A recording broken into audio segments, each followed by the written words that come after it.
ID week update time, and we are pivoting off yesterday's Rams heavy double stack and Stafford core to a more balanced build centered on Justin Herbert, while bringing back Josh Jacobs and Kyron Williams based on matchup, ownership, and news.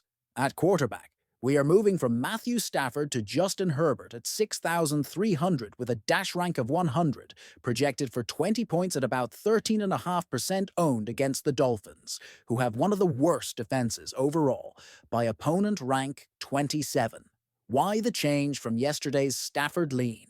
Two reasons. First, Herbert's projection is reliable with far more than 3 starts, and his season average matches the projection at 20 fantasy points per game, with a recent run of 19, 15, and 16 that signals a stable floor at a modest salary. Second, the news cycle gives us leverage via recency bias. After the Chargers fell to the Colts, per the report on the 27-10 loss, the field is hesitant. But the Week 5 overreactions piece asked whether Herbert can still win MVP, reinforcing that the underlying ceiling narrative remains intact. We will take the efficient projection, the favorable overall matchup, and sub 15% ownership as our primary spend at quarterback. Our value quarterback remains Dylan Gabriel at 4,400 with a dash rank of 100, projected 15, around 1.4% owned against the Steelers, who have one of the worst defenses overall by opponent, rank 26. No change from yesterday because the why did not change. Projections are less reliable with fewer than 3 starts, so we default to context and news. Cleveland bench Joe Flacco for Gabriel, and the latest notes have Shedeur Sanders named QB2 for this matchup, while essentially Sports Week 6 QB rankings highlighted Gabriel's rise. He produced 16 fantasy points in his most recent game, and this salary keeps a 3 times path intact for tournaments. Running back, we are moving back to Josh Jacobs at 7,300 with a dash rank of 100, projected 18, and about 14.8% owned against the Bengals, who have one of the worst defenses overall by opponent, rank 30. Why the switch from yesterday's Judkins value to Jacobs' role and game environment at a still fair salary? Jacobs is coming off 32 fantasy points with 18 per game on the season, and multiple reports have framed him as a critical piece for Green Bay in 2025, which matches the workload confidence we want. With one of the worst overall defenses on the other side, we are buying the touch count and touchdown equity at sub 20% ownership.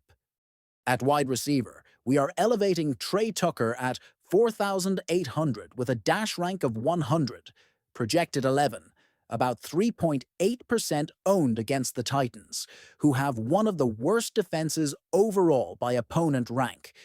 24 Y Tucker over yesterday's cheap pivots, ceiling at low ownership plus a WR room in flux.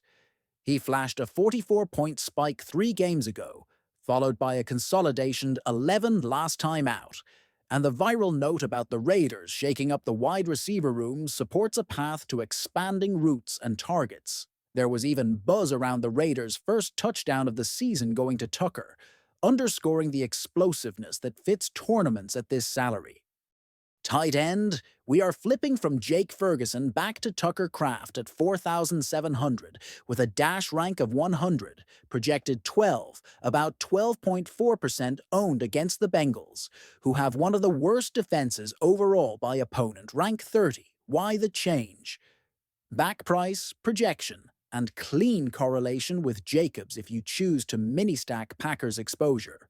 Kraft sits at 13 fantasy points per game with 11, 6, and 10 in his last 3, and the recent reporting out of Green Bay indicated a positive update after a knee scare earlier in the season, which supports confidence in his current role. Flex, we are moving off Devontae Adams and back to Kyron Williams at 6,300 with a dash rank of 100, projected 16, about 17.6% owned against the Ravens, who have the absolute worst defense overall by opponent, rank 32. Why the return to Kyron? We are pairing Herbert stacks with an elite bring back from another top game environment while keeping access to ceiling rushing volume. Kyron's last 3 of 32, 11, and 19 fits the role. Based consistency we want, and recent pieces have him established as one of the best running backs in football, with the AI models highlighting him in anytime touchdown. Discussions against the absolute worst defense, overall by the data. We are comfortable with this as our primary flex defense. We are pivoting from the Packers to the Colts at 3,300 with a dash rank of 100, projected 7, around 6% owned against the Cardinals, who have one of the worst defenses overall by opponent rank, 24. Why the Colts price adjusted access to defensive ceiling with recent outputs of 17, 5, and 15. The Colts have already shown disruptive upside this season, and we prefer the savings with comparable ceiling paths to help fit Herbert, plus a premium running back, quick value pool, to round out builds. Quarterback punt stays, Dylan Gabriel, for the reasons above. Running back salary saver, Trevor Etienne at 4,300 with a dash rank of 100, projected 6, around 1% owned against the Cowboys, who have one of the worst defenses overall by opponent, rank 31. This is a thin tournament punt, but the overall opponent rating is favorable, and he offers a path to leverage if his touch count grows. Wide receiver punt, Gage Larvadain at 3,000 with a dash rank of 45, effectively zero ownership, facing the Steelers, who have one of the worst defenses overall by opponent, rank 26. He has not recorded fantasy points yet this season, so this is strictly a deep punt. But local notes say he is balling out, which is enough to consider him as a last man and for salary relief on Herbert stacks. Tight end punt. Oronda Gadsden at 2,600 with a dash rank of 60 and projected 5, effectively zero ownership against the Dolphins, who have one of the worst defenses overall by opponent. Rank 27, rookie volatility is high, but the 5th round selection write-up gives us a profile to bet on at near men's salary, and his recent 2, 4, and 10 shows a viable ceiling for the price. Flex punt, Hunter Renfrow at 3,400 with a dash rank of 45, projected 5, about 1.5% owned against the Cowboys, who have one of the worst defenses overall by opponent rank. 31 Camp reports detailed his comeback and strong summer, and while recent game logs are modest, with 2, 3, and 3, the opponent context keeps him viable as a correlated bring-back on Cowboys stacks. Bargain defense Panthers at 2,300 with a dash rank of 16, projected 5, around 4% owned against the Cowboys, who have a tough defense overall by opponent, rank 3. This is a pure salary saver with volatility, evidenced by their last 3 of 3, -3, and 22. To close the loop with yesterday's video, we are pivoting from Stafford to Herbert to capture a reliable projection at moderate ownership in a favorable overall matchup, while leveraging the post-loss news cycle that has the field cautious on the Chargers. We are replacing Judkins with Josh Jacobs to capture elite, recent production and a matchup against one of the worst defenses overall while keeping our roster flexible.